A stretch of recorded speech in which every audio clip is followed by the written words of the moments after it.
మన దేశంలో కార్పొరేట్ సెక్టర్లో 2 రకాల కార్పొరేట్లు ఉన్నారు.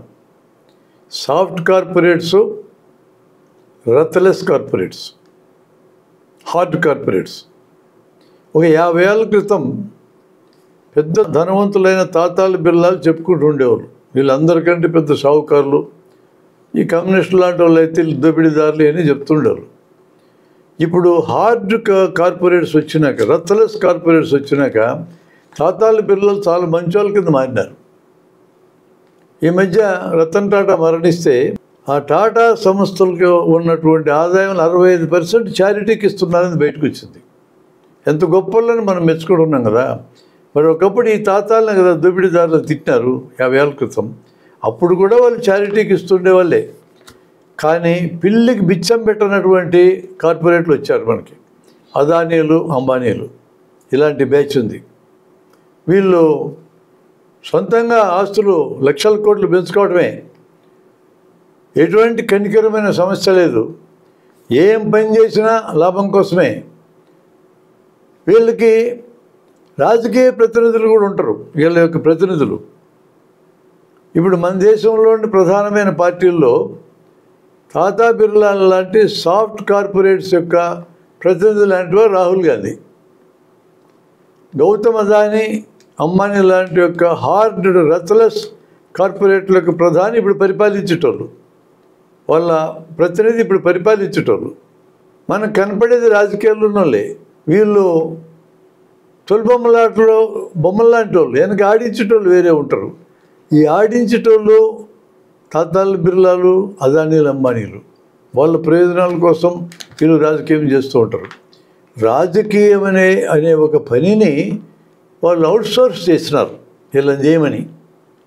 వీళ్ళు జనాన్ని అంతా కన్విన్స్ చేయటం, వాళ్ళకి మాటలు చెప్పటం, తిరిగి అధికారం సంపాదించుకొని కార్పొరేట్లకు మేలు చేయటం, ఈ పని అంతా అధికారంలో వాళ్ళు చేస్తూ ఉంటారు. దానికోసం ఎన్ని రకాల ఎత్తుగడలైనా వేస్తారు. చాలామంది అంటూ ఉంటారు పరిపాలించేటోళ్ళకి ముస్లిం మీద కోపమని. ఏముండదండి, మీరు అట్లాంటి భ్రమలు పెట్టుకోవద్దు. ముస్లింలు ఉండాలి, భయపడుతూ ఉండాలి. భయపడుతూ ఉన్న వాళ్ళు గుంపైతే ఉండాలి. ముస్లింలే లేరందుకు ఇక్కడ ఎవరిని చూపించి హిందువులు ఏకం చేయాలా? కాబట్టి ముస్లింలు ఉండాలా, భయపడుతూ ఉండాలా, సెకండ్ రేట్ సిటిజన్స్గా ఉండాలా. భయపడ్డ వాళ్ళకి భయంలో బయటపడడానికి గుంపు అవుతారు. ఈ గుంపు చేసే కార్యక్రమాన్ని ముస్లిం నాయకులే చేస్తారు. అందుకనే కొంతమంది నాయకులు ఎక్కడైతే ముస్లింలు గుంపు చేసి ఒక గ్రూప్గా మారిస్తే అధికారులు ఉన్న వాళ్ళకి మేలు జరగదు, అక్కడ పోయి పోటీలు చేస్తూ ఉంటారు. మన ముస్లింలందరూ ఏకంగా వాళ్ళని. ఈ ఏకమైతే ఏకమైన వాళ్ళు చూపించి హిందువులు భయపెట్టాలా. ఏకం చేయడానికి మైనారిటీ మతాల నాయకులు కూడా సిద్ధపడతారు.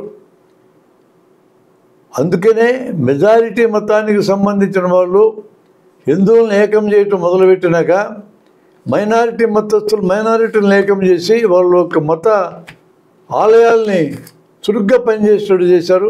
గతంలో లేనంత చురుకు ఇప్పుడు ఉంది. వాళ్ళు అట్లా గుంపులు అవుతుంటేనే గుంపులను చూపించి చూసావా ముస్లింలు ఏకమైనారు, క్రిస్టియన్లు ఏకమైనారు, వాళ్ళందరూ పెరిగి హిందువులకు ప్రమాదం చేస్తారని మెజారిటీని భయపెట్టాలా. అప్పుడు మెజారిటేరియనిజం అనేది రంగంలోకి వస్తుంది. భయపెట్టిన తర్వాత వీళ్ళని ఓటర్ల కింద మార్చుకోవాలా. మనం పదే పదే గెలుస్తూ ఉండాలా. గెలిచి ఎవరికి సేవ చేయాలా? అదానీలకి, అంబానీలకి సేవ చేయాలా. ఇది అసలు విషయం. ఈ విషయం తెలియనంతకాలం ఏమనుకుంటాం జనము?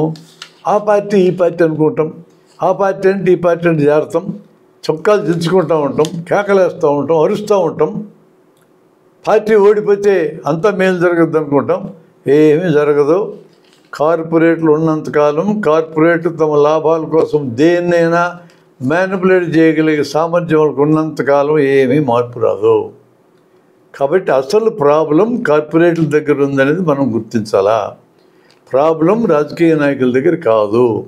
రాజకీయ నాయకుల్ని వాళ్ళు పని చేయించుకుంటారు, తమ అవసరాలకు పని చేయించుకుంటారు. అందుకనే ప్రభుత్వం నుండి వాళ్ళు చట్టాలు చేసి వాళ్ళకి మేలు చేస్తూ ఉంటారు. భూమిని, అడవుల్ని, నదుల్ని, భూమి లోపల ఖనిజాలని, గాలిని, సముద్రాలని, నదుల్ని అన్నిటినీ వాళ్ళకి చేతికి ఇచ్చేస్తారు. వాళ్ళ కోసం ఇవ్వడానికి ఏం చేయడానికైనా ప్రభుత్వాలు సిద్ధమవుతాయి. ప్రజలు వ్యతిరేకిస్తే జైల్లో పెడతారు, కేసులు పెడతారు. ఇంకా వ్యతిరేకించి తీవ్రంగా ఉంటే లేపేస్తారు అంతే.